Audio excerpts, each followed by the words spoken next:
Empire.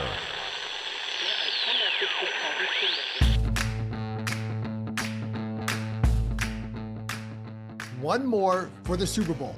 Hello and welcome to my podcast. Do me a favor, subscribe to the John Con Report wherever you get your podcasts. If you're watching on YouTube, hit that like button, hit that subscribe button. You can find us there as part of Empire Media, AMPIRE. Always much appreciated when you tune in. Don't forget, you can read my work on ESPN.com. I've had a bunch of stories up this week on Jaden Daniels, a few on him, stopping Saquon Barkley, and how this team sometimes has felt a little bit dismissed this year with good reason. Anyways, all that stuff's up on ESPN.com. And don't forget, after the Commanders-Eagles game, I'll be back with another episode wrapping up the game, maybe looking ahead of the Super Bowl or looking back on the season. We shall see around 6 o'clock on Sunday afternoon. The game, of course, is at 3 o'clock. And I got to tell you, folks, this is exciting stuff. So I hope that you guys are really, really enjoying this, because I am too. This is just a lot of fun. It's an unexpected ride. You do not get many seasons like this ever, period, end of sentence. You know that. I know that. Both been around a while. So that's why I'd say take a moment to enjoy where they've gone. And this is always, like I would tell you, it's just the first step. That's what I think you need to always keep in mind. So anyways, before I get to my 5 things, just one really, the only injury situation with is Daron Payne is listed as questionable with a knee and a finger injury. He has not practiced all week. So we don't really have a great update on him. I would assume that he's going to play because it's just what guys do. And he did talk during the week. So I would assume that he's going to play. We shall see. Anyway, the only other question is who's going to start at right guard for Sam Cosmi. I would still expect Trent Scott to start there. Makes all the sense. I know that there's a thought, well, could you move someone else to guard? Once you start moving guys to different positions, now you're getting other spots out of whack too. So most times teams want to mitigate the changes and, lessen the impact of those changes by just doing maybe one move rather than a couple. So that's what I'm expecting is Trent Scott. So, Trent Scott against Jalen Carter, anybody against Jalen Carter is going to be a very tough battle. So put a guy in there and keep everything else the same. All right, folks, let's get to the 5 things because that's what we're here for. And let's get ready to go, folks. Number one, I think I really like the mindset of this team. And there are some things you just can't explain when it comes to this team. And we'll get into more of the matchups down the road. But when you look at this on paper, the Eagles have an advantage. They have advantage at the offensive line, the defensive line. They have really good secondary. They have good linebackers. So do these guys. They have really good receivers. So do these guys. This team has an edge at quarterback, but this is a really, really good team. I think the hard thing to measure here is what is the value of this mindset that Washington has? And I think it's been there all season. It's been there since the spring, the summer, and it's just built. And I think it's really I think they had it, and then it's really kind of, they've fed it big time down the stretch, winning all those close games, and then going on the road to win 2 playoff games. Like, that's really, really difficult.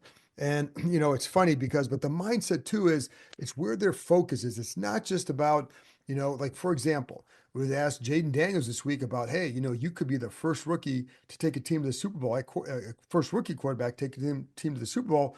It's like he doesn't care because this is what he does, right? He's not caught up in that. So he's not caught up himself. Here's a little nugget for you. So just with Jaden's mindset, earlier this year, way back when, he was named Player of the Week for the NFL.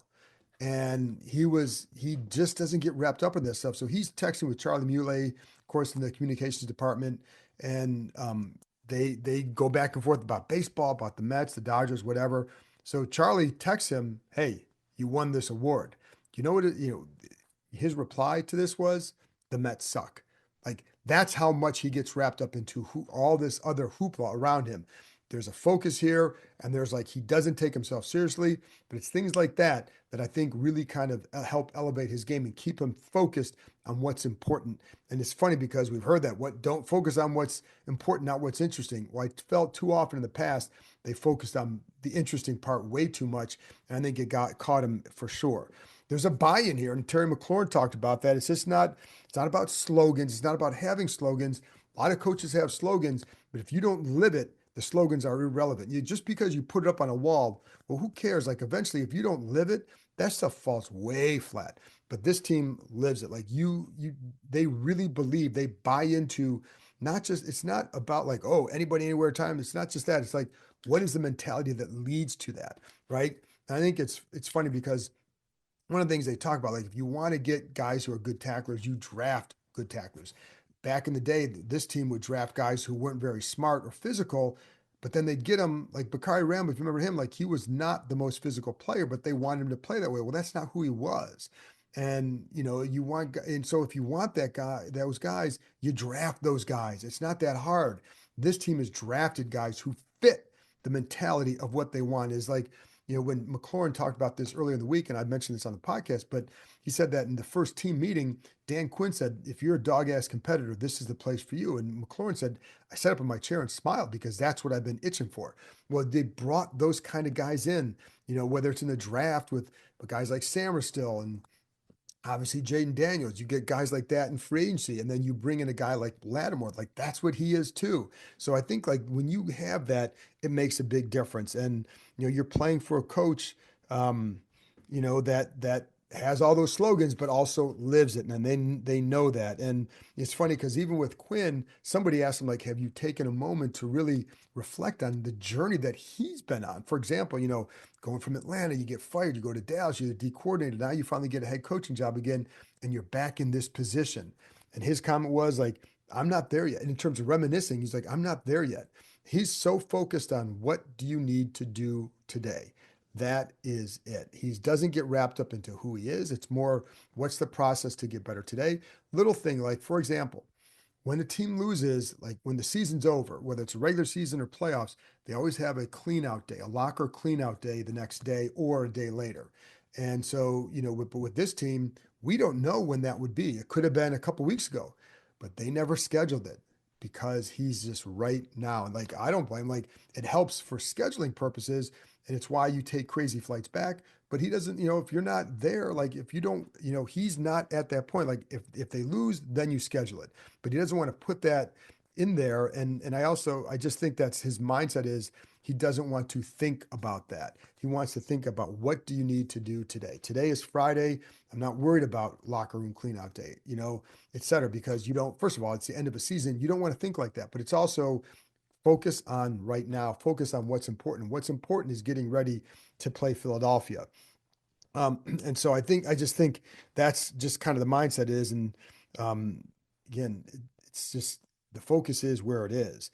The other thing you find out is like he doesn't like being an underdog. He felt like some people dismissed them early in the year because, and I think again, I've talked about this with Joe Witt and just the mindset that he has too. But early in the year, somebody's like, oh, you lost Tampa. Oh, well, maybe get him next time, get him next year, whatever. He's like, F that. I want to do it now. And that's why he used the word recalibrate when others want to say, oh, you're rebuilding. Well, why would you think like that, right? Why would you think like that? You can, hey, I want to win. I want to try and win. Go win. If you have that kind of mindset, you have a better chance of accomplishing. If you go in there and say, well, we're rebuilding, what happens? You're kind of trying to achieve, hitting a different level, right? Because that's what the mindset is. Like if you have, hey, shoot for this, and if you fall short, you're still going to be up here. So like that's what he has done, and I think they buy into it more importantly.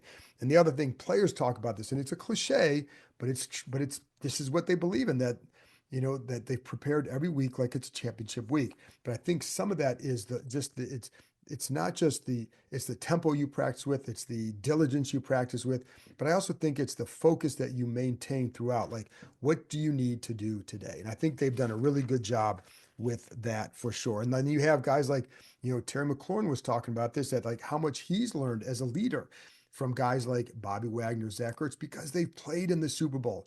They've played in the games that he wants to get to. So while McLaurin's a good leader, you're going to pick up things from guys like that. And then even McLaurin said it's like the leadership stuff in the past, it would fall on a couple of people. It goes, it's not one person, one player, one coach.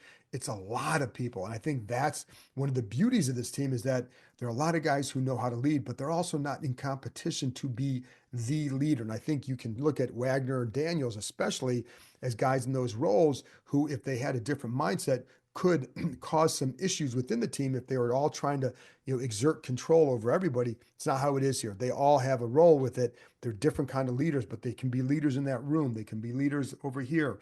And when Terry McLaurin talks, people are going to listen because he doesn't just do it to do it. And I think if Wagner talks, people definitely listen because of what the weight behind those words.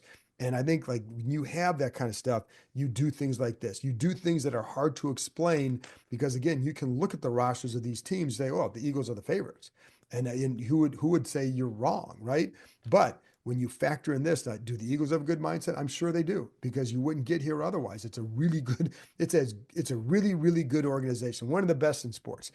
But this team has that, and how far can that take them? Is this as far as it takes them? I don't know. I would refuse to put. And Dan Quinn said they know, and I love this quote from him where he said they know what their identity is, but they haven't hit their ceiling. And I think it's again that mentality. It's like you're always striving to get there. And I think that's when you have the right players to do it, then it can go very far. And it's you know. It's as McLaurin said, it's really about words and not actions. And he said, if you don't live it, it doesn't mean much. And I think you have a group of people who want to live those words that are those slogans. Again, the slogans don't matter if you're not living it, but they do. And McLaurin said he's very big on being who you say you are. If you say you're this, then be this. And I think that's what he's always done.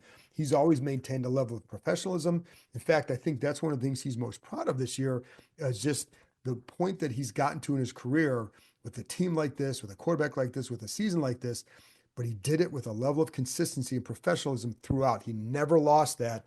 I think that's why he feels so good about where he's at because he's never lost that aspect. And again, for this team, well, you'll hear this, it's a way of life for them. And I think all that stuff, like some of this stuff sounds cliche-ish, I get that, but they believe it more so than any team I've been around.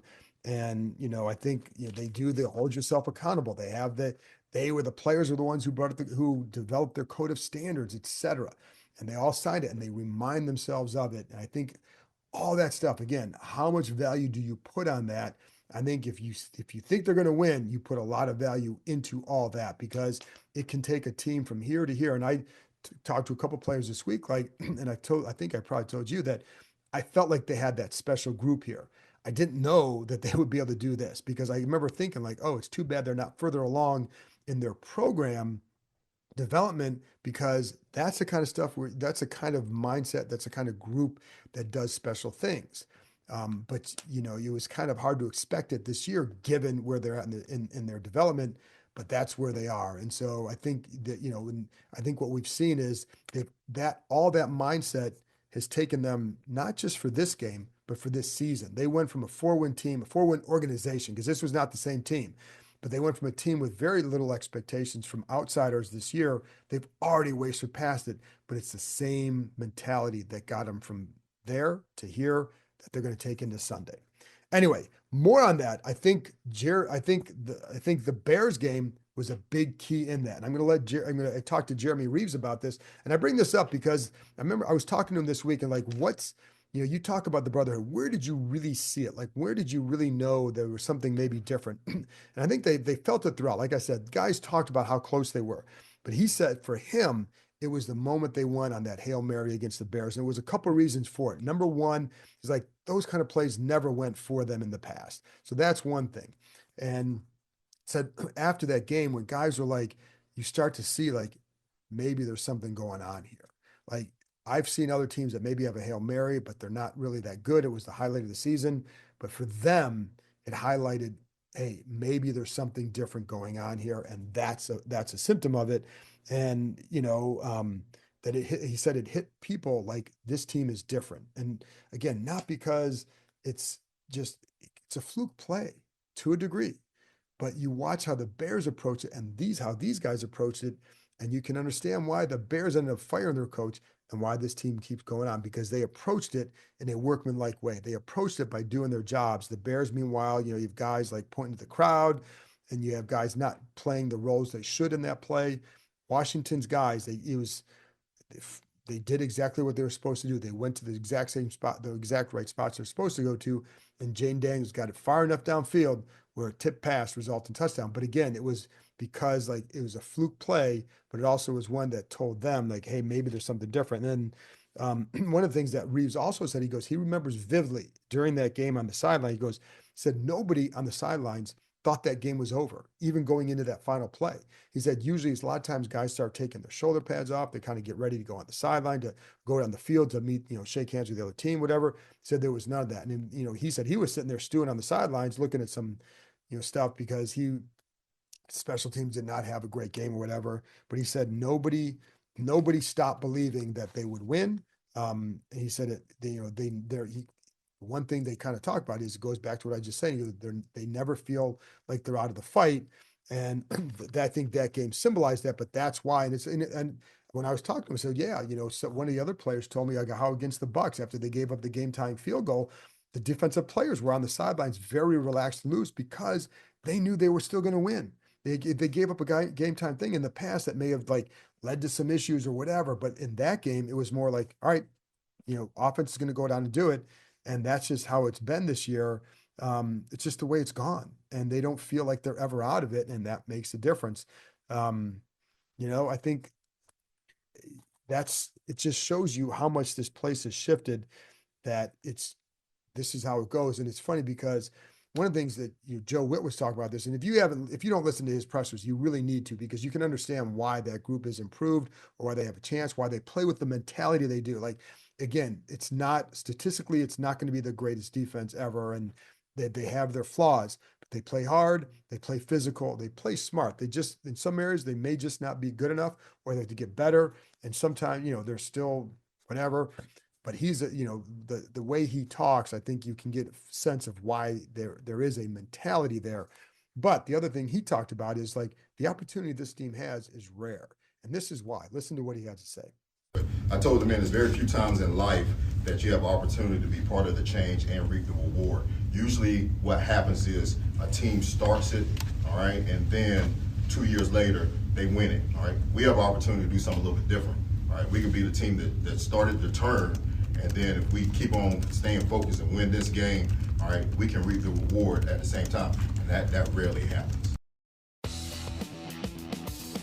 The start of a new year is the perfect time to get organized, set goals, and prioritize what matters most. For me, a top priority is my financial wellness, which feels more important than ever. Thanks to Rocket Money, my goals feel achievable. They show me all of my subscriptions right in one place and help me easily cancel ones that I forgot I'd been paying for. Rocket Money also pulls together all of my spending across all of my different accounts, so I can clearly track my spending habits and see where I can cut back. Rocket Money is a personal finance app that helps find and cancel your unwanted subscriptions, monitors your spending, and helps lower your bills so you can grow your savings. Rocket Money has over 5 million users and has saved a total of $500 million in canceled subscriptions, saving members up to $740 a year when using all of the app's premium features. Cancel your unwanted subscriptions and reach your financial goals faster with Rocket Money. Go to rocketmoney.com/gameon today. That's rocketmoney.com/gameon today. rocketmoney.com/gameon. All right, number 3. I think Jaden Daniels is going to be just fine playing in a hostile environment on the road. It's funny how many times I've gotten questions from people, from Philly people or other radio stations, whatever. It's like, oh, he's a rookie. How's he going to handle Philly? We just played in Detroit, where it was much louder. The Eagles have a hostile environment. We know that. It's an intense, great environment. But I don't think Jaden Daniels is going to be intimidated by that. If he doesn't do well, it's because the Eagles' defense, not because of the situation. But on the road, for example, he had the second best. For ESPN does a QBR stat, right? It's out of 100. He had the second best QBR on the road this season of any quarterback. Only one guy was better, was Lamar Jackson. In 2 playoff games, he's been the best. 4 touchdowns, no interceptions on the road. Like, this is a tough-minded kid. Good decision-making. And here's, the Detroit environment was the best. And, the last time in Philly, keep in mind, he was banged up when he played up there. And there was short weeks rest, not much practice time during that stretch for him. Then the ribs, right?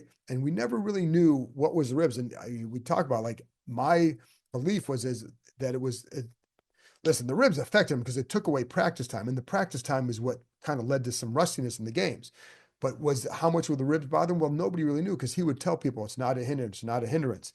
And I talked to Terry McLaurin at one point during the season. He goes, I would imagine so that it was bothering him because he goes, I've had that and it's bothered me. And said the way he throws with the torque and all that, that he felt like there was at least had to be something, but he said he never said anything. And then I talked to Jaden Daniels recently. It's supposed to be in the story, but it kind of got moved out. But I can tell you, like he said that, I asked him about the ribs at the time, and he's not going to go into detail, but he did say it played a part, not necessarily in that game, but in that stretch. So, to what degree, I don't know, but even he said it played a part. So, like, that was the first game. Um, but he's healthy. They're healthy. He looks so much fresher than he did at that time. And I just think, it's funny because the Eagles fans, again, it's a great environment, but here's, I don't know, like WUSA TV, their cameraman caught on the sidelines in the Detroit game where after they failed on that first fourth down in the first quarter, they're on, Daniels on the bench and Eagles fans are just giving him hell on the sidelines. And he turns around, he just kind of smiles and he kind of laughs and he forms a heart with his hands, like, and just kind of reveled in it. And it's like, you can't get to that guy. And he got up and then he's like, and I asked him about it today about like those environments. And he goes, I said, Lions fans were heckling you. And he's like, he said, I let my play do the talking. And it certainly did. His play spoke louder. And like those guys were gone probably in the third quarter. Anyways, the guys were heckling him. But the point is, like, he took care of business that way. It's how he handles those environments. And, like here, this is what Terry McLaurin had to say about him and just how he handles these situations. When you see your quarterback is never shaken, good or bad, it gives you confidence. Any position, defense as well, special teams, everybody. When you know one of the leaders of your team is, no matter what's happening, he's going to continue to be himself and stay even. So we played in some of the most hostile environments. We've been playing in some of the biggest stages, and he's treating it the same each and every week. And I love that about him, and that's I feel like something that permeates throughout our team, and I don't see that changing with him. And you know what's funny, because we talked to Zach Ertz about him too, but one of the things to keep in mind for all the stuff we talked about with Daniels, like this is just year one for him, and this is what Zach Ertz had to say about that topic. It's exceeded all my expectations. Obviously, playing with a quarterback like Jaden has helped a ton, and just his humility and eagerness to grow. And I still feel like we're just scratching the surface together as quarterback-tight end relationship. Even though it's the NFC Championship, I still feel like there's so much room to grow. I'm sure Terry feels the same way, even after the year that he's had, that like all of us are just scratching the surface together. And so I think it's a testament to the people that they brought in, the coaching that they brought in, and just the enjoyment we're having with one another. All right, number 4. I think the offense needs to have a much better start than it had in the second game, because you cannot count on coming back from 14 down like they did in that game as well. And they turned it over 5 times, scored 36 points. That, folks, is incredible. And it's funny because, I was on a radio station in Philly earlier today, and they asked about they scored all these points when CJ Gardner-Mosley went out or Gardner Johnson went out. And I'm like, yeah, and he makes a difference. He's a really good player. I'm like, I didn't realize he was up for Defensive Player of the Year. Like every time with that second game, like everything becomes like, well, but. Well, they scored 36 points with 5 turnovers. That's incredible. However, I'm going to say, I think to expect an outburst like that again is asking a lot against that defense, because that's a really, really good defense. And I think if you get behind in that game, and we know that Jalen Hurts going out impacts the game, doesn't mean they would have won that game, but it impacts the game. And they scored 33 points even with him out. So it wasn't, they actually did better in that game offensively in terms of points than they did in the first game with him. So it's not like, but again, it's hard to do that another time. And I think one of the things obviously is, again, right guard. Trent Scott going there. You got to face Jalen Carter. That's a really tough task. And I think one of the things you could do with him, I'm going to get into this a little bit, but I think you need to use, first of all, you're going to have to double him a little bit for sure. I think the hard part with that defensive line is when you try to climb to the second level for a lineman. when you watch those games, the run game, it hasn't been very effective against them. But some of it is that there's sometimes like, oh, if you could get to the second level, you could clear a path here. It looks like there's going to be a hole, and then there isn't because the linebackers fill it really well. Zach Bond fills it really well. They're going to miss Nakobe Dean, but that Bond is really good, and the D line is really good, and it prevents a lot of times the lineman from getting to that second level. Scott against the Lions last week had a hard time working to that second level because it was 3 years since he played the position, so I'm curious to see what he does there. The other thing, but again, it's Jalen Carter, like he's the guy you got to stop front, but it's not just him. Jordan Davis, Williams, Milton Williams, like those guys are really good players, and you have effective enough ends outside that it's like you got to. It's not so much pick your poison because the poison is Jalen Carter. But if you devote double teams to him all the time, but then you're going to leave other guys one-on-one all the time. And I think, can they hold up? That's a question. The other thing is, can you use that penetration? Because Carter's going to get the penetration. Can you use it against him? In other words, can you trap? Can you do some pulling action? Can you do some whams, whatever? Like use that against him at times and make him stop and think a little bit. The problem is that he does a little bit of freelancing too. And he's not your traditional tackle in terms of like, he's not going to get his hands inside you. It's going to be more outside and try and, again, there's talking to linemen here. It's like, he'll try to dance with you a little bit and it just makes it tough because he's that big and strong, but he doesn't do it in a traditional way, and they will let him do what he needs to do. Sometimes that can open up some gaps for Jaden Daniels, and that's where he's going to have to work through it. And that's where the rib stuff, if you're feeling fresh completely, that's where it can make a big difference. So, and the other thing, like with Carter, he's really good at picking a half a body, which is what you want to do as a pass rusher or as a lineman, and then attacking that side. You just don't always know because he'll cut under, and if you can hit a play off that, hey, more power to you. Too often he's getting in the backfield and disrupting things, and that's where these guys have trouble. But and it's why in the first game they had the first downs are going to be a big deal here. And I am kind of going out of order with how my notes are, but I would just say this: the first downs are a big deal and a big key. In that second game, they struggled in that first half. Even Cliff Kingsbury said they did a good job against this offense for 6 quarters. The last 2, these guys did really well. First downs in the second, let's back up. In the second game, they had, in the first half, had 15 first down plays for 82 yards. The problem is 51 of those yards came on one play. So they weren't very effective on first down at all. You can't be that way in this game. In the second half of that game, they had 15 first down plays for 116 yards. In the second half of that game, Daniels was 8 for 12 throwing the ball on first down, 3 for 5 in the first half. So I think you're going to need to throw that ball. And there were a couple times in the first half of that game where there were some plays open to Zacchaeus or whoever, but there was enough penetration that Daniels throwing the guy in his face, and that makes it hard. So you've got to be better on first downs to at least to get into third and manageable, whatever. And I think you can then have more success. I think it's there. I think it's definitely there.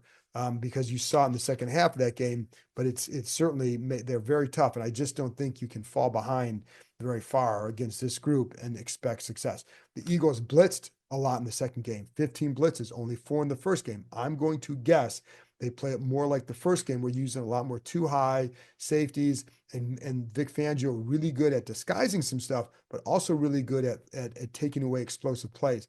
They did not take that away in the second game because De'Ami Brown had a big one too. But they had 15 blitzes in the second game. Guess what Daniels was? 9 for 13 against them for 194 yards and 3 touchdowns. I have a feeling they may not blitz as much this time. And I think the thing for them is they can rush with 4 and have success. The question will be, if you're playing man and you rush with 4, you're giving Daniels a chance to get outside the pocket, maybe squeeze up and rip off a couple long runs. And if that's the case, that's not necessarily what they're going to want for sure. So in the first meeting, 4 blitzes, he was 1 for 3 against those blitzes, but I would think they're going to be playing more of a game like the first one, but I don't know for sure because they don't tell us, right? But that's, again, this is, I already went over the run game. The other thing is how they're going to defend McLaurin. So in the first game, we know that Terry did not move around a lot. Second game, he did. First game, you had Quinyon Mitchell had safety help the whole game, just about in the red zone in particular, a lot of bracketing.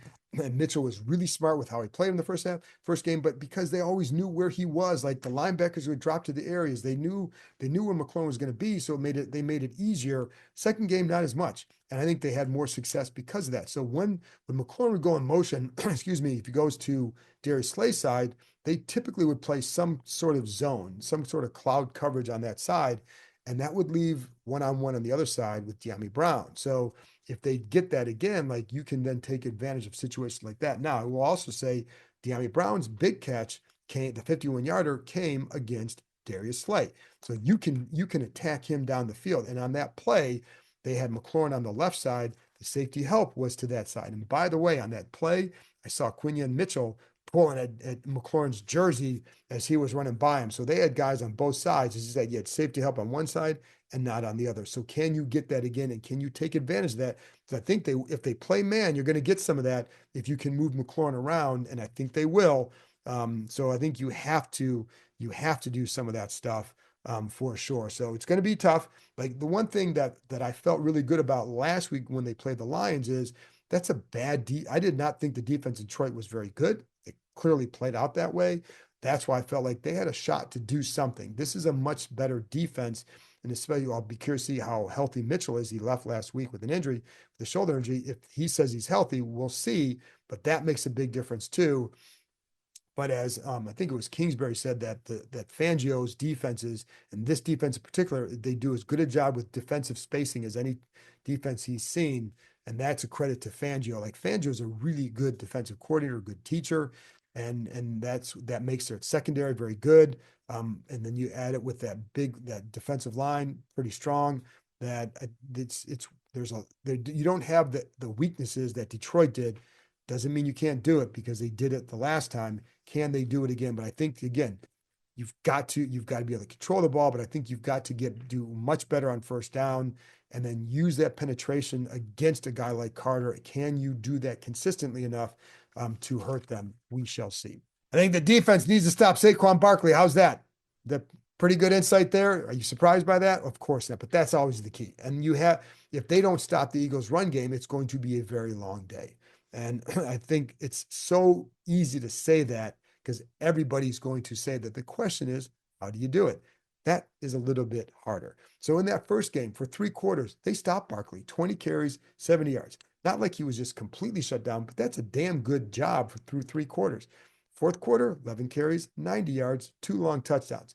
That makes it tougher. And that's the hard part with him. Like he is a home run hitter, and he's playing behind the NFL's best line. He's got these good receivers. He's got a quarterback who can run the ball, I think, depending on how healthy that knee is.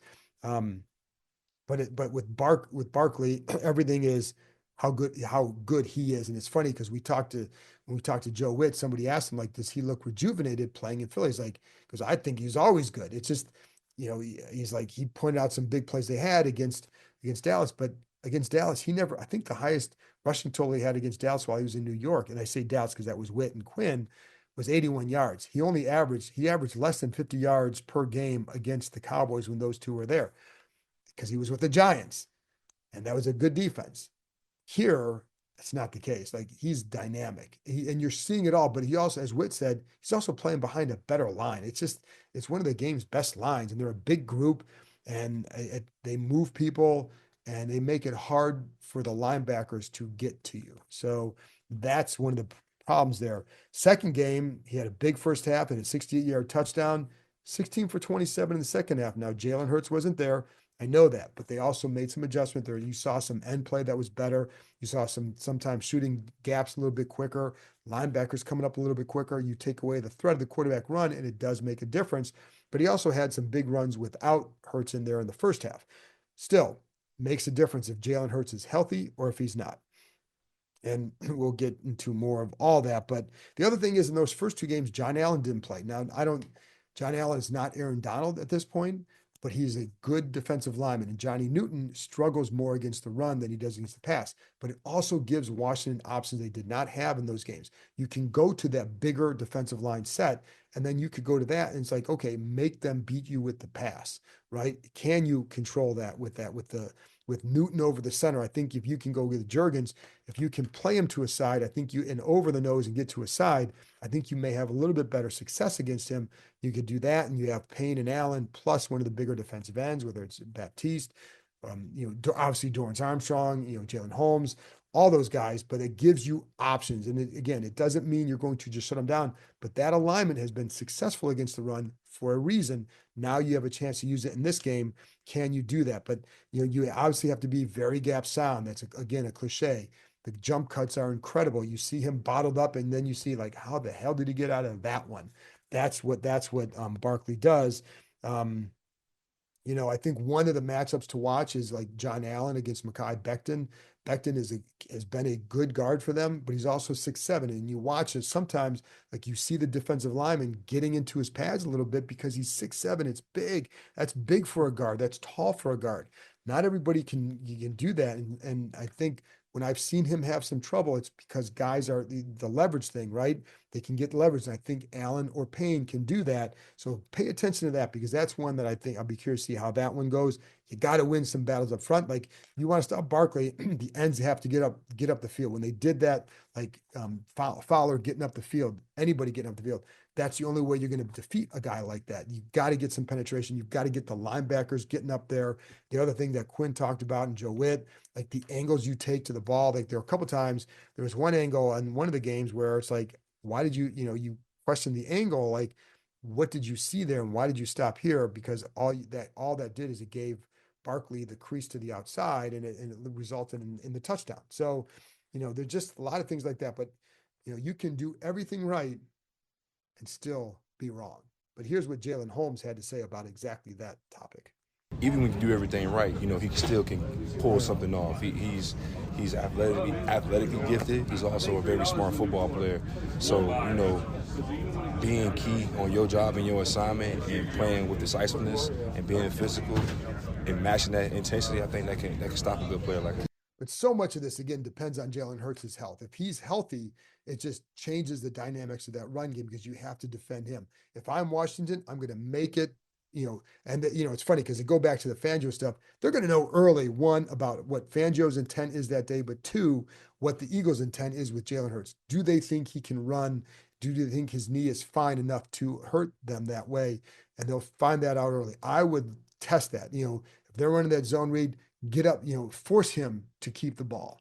Defend Barkley, force him to keep the ball, see what he's willing to do, see what they're willing to do. If he's going to hand off in those situations, then that's probably what he's going to do a lot of the day, and he's not going to be as dynamic running the ball. So, but if he can, they'll run that zone read, he'll run inside. He also, like one time I saw he had a 44-yard touchdown where he does his own read, but they also have pullers coming around, so it turns into like a counter for the quarterback, and it just power and just go. So, will they have that available for them? That's a big key.